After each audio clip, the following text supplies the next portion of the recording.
Senhora presidente, agradeço, senadora Ana Amélia, senadora Vanessa Graziotin, querida colega, os demais colegas senadores. Eu venho, nessa quinta-feira, trazer um pouco de uma reflexão que tenho feito sobre os caminhos. Já falei outro dia, uma espécie de marcha da insensatez que o nosso país se meteu e não consegue mudar o curso. Senador Dário, eu falei isso outro dia. No dia 17, o último se lembrou um ano de um impeachment, que era a tábua de salvação para o senhor Eduardo Cunha na Câmara e sua trope. Venderam para o Brasil a ideia de que o problema todo era a presidente Dilma, era o governo que tinha recém vindo das urnas, que tinha recebido 54 milhões de votos, o problema era o PT e tinha que tirar. O desemprego aumentou em quase 5 milhões de brasileiros do dia que a crise começou até a presente data. Os indicadores econômicos pioraram. Os sociais não só pioraram, como estão ameaçados. O que estão fazendo no desmonte das leis trabalhistas, tentando levar o Brasil para a era pré-Vargas, tirando todo e qualquer direito, no momento em que o país vive muita dificuldade. E essa dificuldade se materializa na dificuldade de cada brasileiro e de cada brasileira, que fica hoje, muitos deles, 13 milhões e meio, atrás de uma oportunidade de trabalho. Depois do Brasil ter vivido, no governo Dilma, e especialmente no governo do presidente Lula, a geração de 20 milhões de empregos com carteira assinada. Eu não estou fazendo aqui nada que possa pôr para debaixo do tapete a sujeira, os problemas. Acho que o lamentável do nosso governo, dos nossos governos, foi não ter aproveitado o momento que o Brasil vivia, a popularidade que tinham, para ter feito as reformas, as mudanças que também o Brasil precisa viver. Sou favorável a uma modernização das leis trabalhistas, mas não levá-las para uma era pré-Vargas, trazê-las para o século XXI. Sou favorável que se reduza drasticamente o desperdício do dinheiro público nos gastos, nos municípios, nos estados e na União Federal. Sou amplamente favorável a termos uma radical mudança no sistema político eleitoral brasileiro que faliu, venceu a validade. Mas venderam um Brasil, estão entregando outro. Agora estão dizendo que fomos nós que geramos 13 milhões de desempregados. Não. Quando estávamos vivendo o pleno emprego, nós tínhamos 6 milhões de pessoas desempregadas já, ou 7, que é assim que funciona quando tem um pleno emprego. São pessoas que estão saindo de um emprego para o outro. O problema é que 7 milhões foram desempregados de quando essa crise começou para cá. E não adianta querer pôr na conta de um governo que já saiu, como o caso do governo da presidenta Dilma. Passado esse período, o que é que nós temos hoje? A crise econômica mais grave, a crise institucional chegando ao limite, a ponto de que ninguém sabe o dia de amanhã. E eu queria, por fim, me referir, senhora presidente, colegas senadores e senadoras, nessa reflexão, à opinião pública.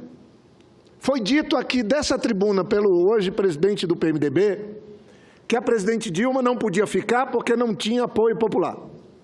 A avaliação dela positiva era de 10%. Aqui dessa tribuna, senador Requião, pelo nosso colega senador Jucá. E com 10% de apoio não se sustenta um governo. O atual tem 5% de apoio. 5%. Não passou nas urnas. E quer, sem o apoio popular verdadeiro, promover as mais radicais mudanças no Estado brasileiro. Venda das terras brasileiras para estrangeiro, entrega do subsolo brasileiro, desmonte das leis trabalhistas com um mínimo de garantia para os trabalhadores e uma previdência que impede, especialmente para as mulheres trabalhadoras rurais desse país, que tem tantas desigualdades a ponto de ter uma grande desigualdade da perspectiva de vida entre quem vive no Sul Maravilha, no Centro-Sul, Não chamo nem de maravilha, porque estamos também passando muita dificuldade em toda parte. Antes era assim que se falava, sem nenhum um termo pejorativo, mas com o Norte e com o Nordeste. Há uma diferença de mais de 10 anos de perspectiva de vida, especialmente para as mulheres sofridas do Nordeste e da minha região no Norte do Brasil. Querem que agora a trabalhadora rural morra sem se aposentar. É isso que estão propondo. Um desmonte completo em algo que é de direito. Trabalhou, se esforçou, sofreu, virou avó, virou avô, já criou os filhos, tem o direito a ter uma aposentadoria. Isso em qualquer país civilizado do mundo é assim. Aqui no Brasil querem fazer diferente. E aí, em nome da opinião pública, fizeram tudo isso no nosso país. Mudaram, desrespeitaram 54 milhões de votos, puseram um governo que não passou nas urnas, danificaram a democracia, a jovem democracia brasileira. E eu pergunto, hoje conversava com o senador Requião, qual é a solução? Numa democracia, a solução para eles é menos democracia, menos participação direta da população. E para nós, qual é?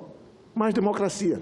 Mesmo na crise pré-impeachment, eu já defendia a convocação de novas eleições. Outros colegas defendíamos. Chegamos a assinar uma carta, vários senadores. Vamos antecipar as eleições, vamos alterar a nossa Constituição, mas trazendo mais decisão do voto. Faço esse paralelo com o que está ocorrendo. Só, senador Jorge Viana, por uma gentileza sua, claro. A galeria está lotada e eu queria, com a sua aquiescência, registrar os estudantes do curso de Direito da Faculdade Atenas de Paracatu, Minas Gerais. Bem-vindos.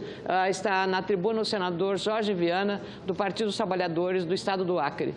Senador, obrigada pela gentileza. Eu que agradeço e acho muito adequado Vossa Excelência ter feito isso, presidente e senadora Ana Amélia, porque temos que dar as boas-vindas para as nossas convidadas, para os nossos convidados. Sejam bem-vindos, são jovens, são o presente e o futuro do nosso país. E sei que vocês estão observando essa crise e certamente não vão pegar dela aquilo que tem de ruim, mas vão certamente se pegar naquilo que a gente pode tirar de bom para o país sair melhor, para que a gente possa viver um futuro melhor do que o presente que estamos vivendo hoje. Mas eu volto a repetir. Essa semana saiu uma notícia muito importante. O Parlamento Britânico aprovou agora, claro que lá é parlamentarismo, aqui é presidencialismo, mas quem decide sobre legislação, sobre mudança na Constituição, é o Parlamento. Então não me venham dizer que, sendo parlamentarismo lá e presidencialismo aqui, nós não podemos fazer. Podíamos fazer o mesmo. Inclusive agora podemos fazer. O Parlamento Britânico, que tem 650 membros, deputados e deputadas, ele aprovou no último dia 19, ontem, com 522 votos a favor e apenas 13 contra, a antecipação das eleições para o dia 8 de junho, em 3 anos. Sabe para quê? Para resolver a crise que eles estão vivendo, pela opção que se fez da saída da Inglaterra, da saída deles, no caso do Reino Unido, da União Europeia. Não é bem da Inglaterra, do Reino Unido, da União Europeia. Então, isso criou uma instabilidade, isso criou insegurança. A presidente, a primeira-ministra, Theresa May, apresenta como sugestão, como proposta para enfrentar uma crise, mais democracia, mais decisão do povo. Aqui no Brasil é exatamente o contrário. Como eles estão negociando o que se chama de Brexit, que é a saída do Reino Unido da União Europeia, algo que o mundo inteiro observa com preocupação, a primeira-ministra Theresa May, diante das inseguranças, incertezas e da crise, ela fala: mais decisão do povo, e não menos decisão do povo. Vamos antecipar as eleições. O Brasil pegou o caminho contrário, caçou o voto do povo, danifica diariamente os partidos, achando que numa democracia a solução é desmoralizar e destruir o parlamento, desautorizar o voto do povo e destruir suas lideranças, como tentam fazer com o presidente Lula. Eu fiquei me perguntando o que é que está acontecendo. Presidente Lula, nós vimos o episódio, as cenas, que lamentavelmente não pude estar presente por conta de um problema grave da perda do meu pai, que foi a ida do presidente Lula a Monteiro com a presidente Dilma, no Nordeste, para a verdadeira inauguração da transposição do Rio São Francisco, levando água para 12 milhões de famintos de água. Uma festa fantástica. Aí nós vimos um massacre contra o presidente Lula de manhã, à tarde e à noite, por articulistas políticos. Pessoas que eu olho, fico vendo, ouvindo e dizendo, meu Deus, como é que podem fazer um serviço desse contra o país? Isso não é cobrar do presidente Lula seus erros, que tem que ser cobrado. Ele também erra e tem falhas. Do PT, seus erros, que são muitos, não são poucos. É o partido que tem maior apoio popular? É, hoje. Mais de 15 vezes o que o PSDB tem. Mas isso não tampa o sol com a peneira. O PT cometeu gravíssimos erros, merece, inclusive, punição por isso. Mas tem que ser respeitado também pelo que fez com a democracia, como todos os demais partidos. A tentativa de destruição do presidente Lula, do seu legado, da sua história, o que é que aconteceu? O povo brasileiro, que não é bobo, prestando atenção, está fazendo sabe o quê? Aumentando a cada dia que passa, a cada mês que passa, a sua decisão de que, para enfrentar esses tempos difíceis, é o Lula, porque já fez.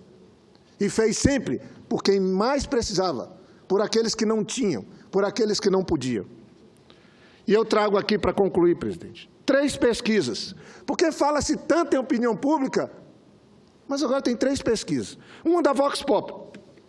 Aí dizem, não, mas a Vox Pop, que é um instituto muito sério, na minha opinião, presidido por Marcos Coimbra, o Lula está bem, mas é porque a Vox Pop tem 45%. É a opção, porque a eleição já é ano que vem. 45% das pessoas querem o Lula para presidente, 11% o Bolsonaro, 10% a Marina Silva e 9% o Aécio. Aécio, que disputou com a presidente Dilma, que teve quase 50 milhões de votos, agora tem apenas 9%, presidente do PSDB. Temos que refletir sobre isso. Por que não tem aqui o nome do atual presidente Michel Temer? Porque o nome, se entrar aqui, vai ser um traço. Mas se não querem essa, essa não serve, a Vox Populi não serve. Dizem que é vinculada à CUT, Vox Populi e CUT.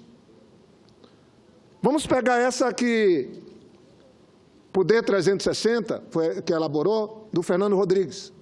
Aí ele traz aqui Lula num cenário, usando os recursos que temos das redes sociais, 24%, Jair Bolsonaro, 18%, Marina Silva, 11%, Geraldo Alckmin, 8%. Tem outras com o Aécio, Lula, 25%, Bolsonaro, 19%, Marina, 11%, Aécio, 7%. Mas eu queria, por último, trazer a pesquisa, que essa talvez eu procurei hoje nos jornais escritos, não achei, mas agora apareceu no jornal eletrônico online do Estadão, que é a pesquisa do Ibope. Ibope Estadão. E queria aqui cumprimentar José Roberto de Toledo, que fez uma análise escrita no jornal Estadão de hoje, e cumprimentar o jornal Estadão também, por estar fazendo pesquisa e buscando a opinião pública do Brasil. Isso aqui é técnica. Não concordam com a do Fernando Rodrigues? Não concordam com a da Vox Populi e CUT? Espero que concordem com a do Ibope Estadão. E aqui, o resultado da pesquisa. Lula tem, entre pessoas que podem votar e que votariam nele com certeza, 47%. 47%. Marina, 33% entre pessoas que poderiam votar e com certeza votariam, 33%. Serra, 25%. Aécio, 22%. Alckmin, 31%. Ciro, 33%. Bolsonaro, 17%. É pesquisa do Estadão de hoje. Aí falam, mas a rejeição do Lula é muito grande. Ele tem 47% de pessoas que votam ou podem votar nele, mas a rejeição é muito grande. Vamos para a rejeição. A rejeição do Lula, com o massacre que fizeram contra ele, alcançou em abril deste ano, em abril do ano passado, alcançou 65%. Agora está em 51%. Ele tinha de preferência para votar nele, com certeza, ou que poderiam votar, ele tinha 31%. Passou para 47% em um ano, segundo o Ibope Estadão, os brasileiros que votariam com certeza mais de 30% e que poderiam votar 17%, chegam a 47%. E a rejeição dele caiu de 65% para 51%. A da Marina, minha conterrânea, minha companheira de longas jornadas, a rejeição dela subiu de abril para cá de 46% para 50%. Então, o Lula tem 51% de rejeição, a Marina tem 50%. A do Serra subiu para 58%. Então, quem tem a maior rejeição não é Lula, é o Serra. Agora, lamentavelmente, o Serra é o segundo colocado. Porque o primeiro colocado é o Aécio Neves, presidente do PSDB, está com 62% dos brasileiros, diz que não votam nele de jeito nenhum para presidente. Não é o Lula. Quem está dizendo é o jornal O Estadão e o Ibope. É o Ibope com o Estadão. E o governador Alckmin é o terceiro colocado em rejeição, com 54%. Os três do PSDB, os três, têm uma rejeição maior do que a do presidente Lula. Seria muito bom se uma pesquisa como essa fosse divulgada nas capas dos jornais, fosse discutida o dia inteiro no noticiário do rádio, da televisão, onde tem lá um número enorme de jornalistas falando sobre ela. Eu queria, porque isso aqui é opinião pública. Não querem a da Vox Populi, da CUT, tudo bem. Não querem a do Fernando Rodrigues, tudo bem. Mas essa é a do Ibope. É do Ibope do Estadão. Eu gostaria que os articulistas passassem aí um dia, como eles fazem, às vezes falando do barquinho da dona Marisa, fizeram, falando da verdadeira opinião pública. O que é a opinião pública? Então, eu queria, senhora presidente, dizer que nós devemos fazer uma reflexão sobre isso, sobre a verdadeira opinião pública. Eu ouço a senadora Gleice para concluir, porque já fiz minhas observações com os números que tinha. Nós estamos sendo tolerantes, porque, como ele está falando como comunicação, mas agora não poderia haver a parte mais... Abrimos para exceção para o senador Renan, com a senadora Vanessa, então, Vossa Excelência está aberta à parte. Agradeço, presidenta, e queria me dirigir ao senador Jorge Viana, primeiro cumprimentá-lo pelo pronunciamento, muito bom, e principalmente sobre essa última parte que Vossa Excelência falou a respeito do presidente Lula. É uma coisa impressionante, apesar de toda a desconstrução feita em relação ao presidente, e nós não estamos falando da desconstrução feita nessa semana, não, senador Jorge Viana, não estamos falando dos 15 dias passados, estamos falando de anos. Os últimos 3 anos foi um bombardeio absoluto. Mas durante todos os anos de mandato do presidente Lula, do próprio PT na presidência da República, o processo de desconstrução sempre foi muito grande. Sempre teve muita mentira em cima do governo, difamação, calúnia, críticas às políticas adotadas, enfim. E de uns 3 anos para cá, depois dessa operação, o presidente Lula é o foco. Todo mundo diz que estão fazendo isso porque se o presidente Lula for candidato a presidente, vai ganhar, que é o que as pesquisas mostram. Ninguém aguentaria uma carga de críticas como essa, como está aguentando o presidente Lula. E ele aguenta por quê? Porque tem raiz popular, senador Jorge Viana, porque as pessoas lembram do que ele fez. É a lembrança do bolso, inclusive. O tempo que tinha renda nesse país, o tempo que os pobres eram olhados, o tempo que tinha programa social, o tempo que o Brasil estava se desenvolvendo. É isso que faz as pessoas olharem para o Lula e dizer, com ele com ele nós vivemos melhor, né? E é impressionante também como a mídia acaba fazendo foco em cima do presidente, que agora estourou essas denúncias todas, a lista da Odebrecht, fala-se tudo, tem casos gravíssimos, mas o peso ainda é o presidente Lula. O jornalista Fernando Rodrigues, eu falei dessa tribuna, mas eu quero falar aqui novamente, fez um ranking da aparição de quem estava na lista da Odebrecht, que saiu no Jornal Nacional. Das 4 horas de jornal feitas, 33 minutos foram para o presidente Lula e apenas 16 minutos para o segundo colocado, que é o senador Aécio Neves. E Vossa Excelência traz um dado importantíssimo aqui. O Aécio Neves tem rejeição maior que o presidente Lula. 62 contra 51. Assim como o Alckmin tem rejeição maior que o presidente. E o Serra também. Então, quer dizer, esse pessoal foi o pessoal que incentivou aqui dentro, e eu me lembro de vários pronunciamentos do senador Aécio Neves aqui dentro, moralizantes, falando contra o PT, que era o maior partido, o partido mais corrupto da nação, da história, interplanetário. Uma organização criminosa. Uma organização criminosa, insuflou a opinião pública contra, falou, e aí agora veio uma onda que passou por cima deles, e é o que dá.